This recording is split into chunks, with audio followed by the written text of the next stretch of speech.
A 6-kilometer black lava scar crossing Spain's La Palma island remains as testimony to the 3-month-long volcano eruption that may have left no casualties but did wreak havoc in the lives of many as officials held ceremonies Monday to commemorate the first anniversary of the start of what was one of the most televised volcanic eruptions of the century in Europe. The Spanish island, located in the Canary Islands archipelago off the northwest coast of Africa, is not the same geologically, economically, or socially.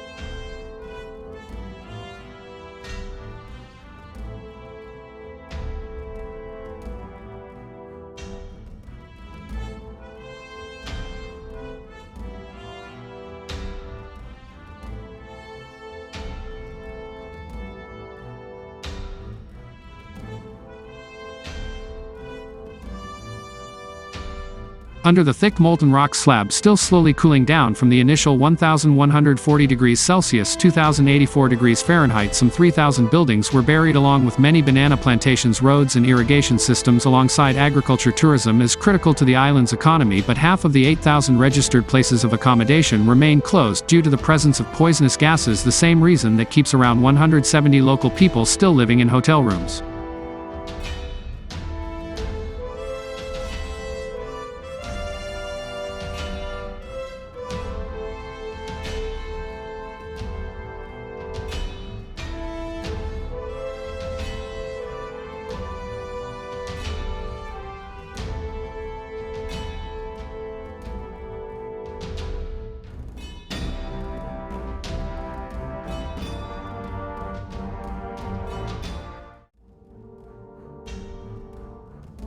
The former touristic spot of Puerto Neos is described by local newspapers as a ghost town. The lava didn't reach the town, but the high concentration of CO2 gases forced the evacuation of its 1,000 residents. Most are staying with relatives and all continue to wonder when they will be allowed back home. La Palma, population 84,790, has become the focus of many politicians and dignitaries. Cabinet members, including Prime Minister Pedro Sanchez, have visited the island 60 times, mostly to announce new aid packages. Queen Letizia recently chose La Palma for her yearly visit to a school at the beginning of the academic year.